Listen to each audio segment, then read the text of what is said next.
Dobro jutro and good morning, Eurovision friends. Thank you so much for coming to my channel, Eurovision Histories. Today I want to talk about the Serbian entry for Eurovision 2024, and that is Teya Dora with the song Ramonda. She won the Serbian national final yesterday. I think she was kind of the biggest name in the competition, along with Konstrakta, because she's only released a few songs but has already gained a lot of popularity in Serbia just from these few songs, and now she already gets to go to Eurovision. That's a great story, and she gets to go with a beautiful song with a very deep meaning, and so I am quite excited to talk about this song. I will be looking at different aspects of the song and performance as per usual, giving points from 1 to 5, and then we'll have an overall rating for the Serbian entry. Later on, I will also try to predict how Serbia will do in Eurovision, whether they will be able to qualify, whether they will make it into the top 10. And then we also have your votes and comments from the community tab of my channel. Thank you so much for participating in that. And if you want to participate, you gotta subscribe to the channel. Now, the first thing and the aspect I always talk about are the lyrics of the song. And in this case, that makes a lot of sense because I think the lyrics are the best part about this whole entry because they are quite deep and meaningful. There's lots of references, and if you know this channel and me, you know I love that.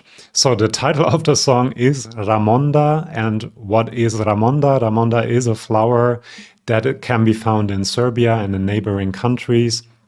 And it's quite a symbolic flower because if it passes through long periods of dryness, for example, and you add a bit of water to it, it can revive. So it is a symbol of rebirth, of overcoming difficult times.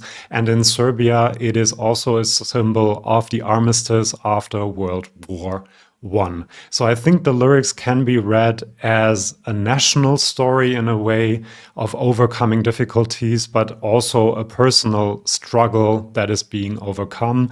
And the song is quite dark in its lyrical theme. So let's have a look at the lyrics. She starts by singing, I have no peace or sleep. The night won't let the day come. Oh, it's so hard for the lonely ones. Everything's quiet like underwater. I'm screaming, but I can't be heard. So this part to me seems more personal. She is really going through a rough time. It's a really dark lyrical theme up until now. But then you can also see the references to history and maybe to World War I, because she sings, behind the hills there's a white glow. There's no glimpse of the end of this for me. This is the road for the wounded ones. Now, wounded ones you could see as a reference to World War I maybe, and the white glow, also the white glow of fighting behind the hills.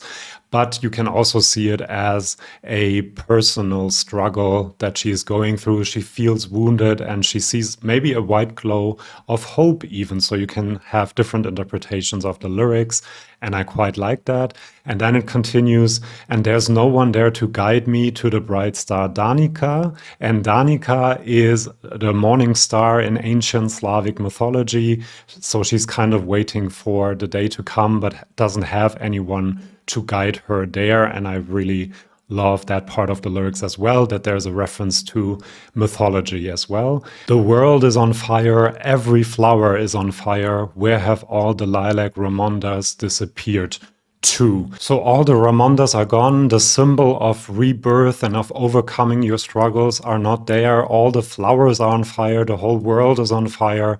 Very dark lyrical theme again, and really an expression of a very desperate time, whether that is referring to a personal struggle, something in the past or something in the present, that is left to your own imagination and your own interpretation, and I quite like that. And then it also continues, where are all the lilac Ramondas? And that is repeated over and over again in the chorus of the song, of course. But then at the end of the song, you have kind of a positive spin. One lilac Ramonda is rising from the ashes. So the Ramonda is doing what it knows best how to do, to revive, to be reborn. And so we have a bit of a positive outlook into the future at the end of the song. And all of these references and different possible interpretations make me really like this song. It is really drenched, I think, in Serbian culture lyrically. And so I'll give the lyrics 5 out of 5 points. Now, talking about the voice, she is able to sing this incredibly well. She has great control of her voice. And what I really like about it is this tad of echo effect to the vocals, almost a tad of white singing as well, which gives this a haunting and almost spiritual nature to the whole performance, really. And there's also a lot happening vocally. She sings low, she sings very clear, and then there are these soaring parts, and then there are other parts that are more breathy and more dramatic. And I really think that the vocal performance is really interesting in this song, even though it's not like showcasing the vocals, which is not necessary for a song like that, but the way she really goes from different registers and different emotions and feelings in her voice is really captivating to me. And so I'm giving 5 out of 5 points for the voice. Now, the performance, she sort of reminds me a little bit of Billie Eilish, not just the look, but also this disengaged manner of performing in some parts of the song. And then there are other parts of the song where she is really in it, really living the emotion and engaging with the song. So that's an interesting switch up during the song. But I would really like to see her more. Like, the staging is great and good, but for an intimate song like this, I would love to see more of her and her emotions, her facial expressions, and so on. Because in the climax, she does live it, and it's really, really captivating the way she emotes with the camera as well. And to have a bit more of that would be nice. But she is a very good performer. And so in the end, I'm giving 3.5 points for the performance. Now, for the staging, I really love the start in the clouds, and then you see this rock in the middle of the sea, and the waves crashing against it can symbolize the difficult times that she is going through and that she's singing about. And the staging itself is quite dark, which of course fits the meaning of the song. Her outfit is quite dark as well. It is aesthetically almost minimal in some places, but then there's also a lot happening with the graphics, with the lighting. There's more and more purple coming in, which of course makes sense as well as the Ramonda starts to revive, I guess. And all of these purple dots in the background could also symbolize all the souls that were lost.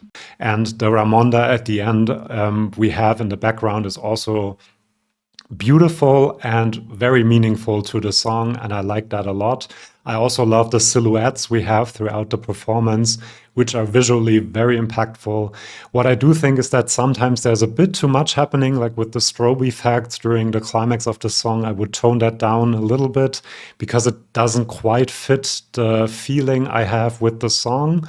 But overall, it is a very good staging. And so in the end, I'm giving 4 out of 5 points. I think toning it down and making it a bit more intimate might be more effective in the end.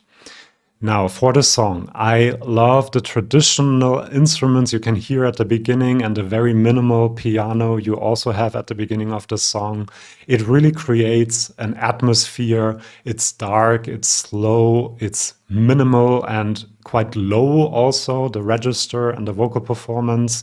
The focus at the beginning is really, and I guess throughout the song, is really on her voice and all the emotion and the changes in her voice. And I think that's a great thing about a modern song in Eurovision, and that will make it stand out as well. I love the choir effect that is added later on to support her vocals a little bit. I love the build towards the climax, and the climax itself is a little bit underwhelming. I would have liked something a bit more oomph, I guess. And I also have to say that it's a bit repetitive. I do understand putting the focus on the Ramonda and repeating that word over and over again makes sense for the meaning of the song. But for me personally, it's a bit too repetitive to really get into it. There's a melancholy about it that I like, but it's also a bit too uneventful. And I also have to say that in the Serbian national final, I had like 8 songs that I liked more. So I cannot say that this was one of my favorite songs in the end. And so I am giving 3.5 points for the song. The song counts 3 times, the staging counts twice, and the rest once. And that gives us very good 4 points for the Serbian entry, Teya Dora, with Ramonda. Before telling you my prediction for how Serbia will do in Eurovision, do subscribe to this channel, and then I don't have to remind you to subscribe anymore. So thank you for doing that. Now, let's talk about the chances of Serbia to qualify to the Eurovision final. I always look at the last 10 years and how the country has done, what its qualification rate has been. And Serbia has a very good qualification rate with 78%, and they have qualified for 5 years in a row.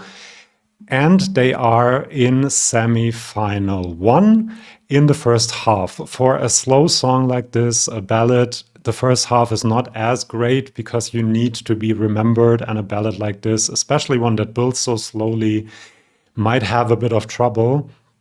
But you can see that Slovenia is in here, Croatia is in here. She's had a bit of impact in these countries already because she's quite famous in Serbia, as I said. So a lot of support will come from there.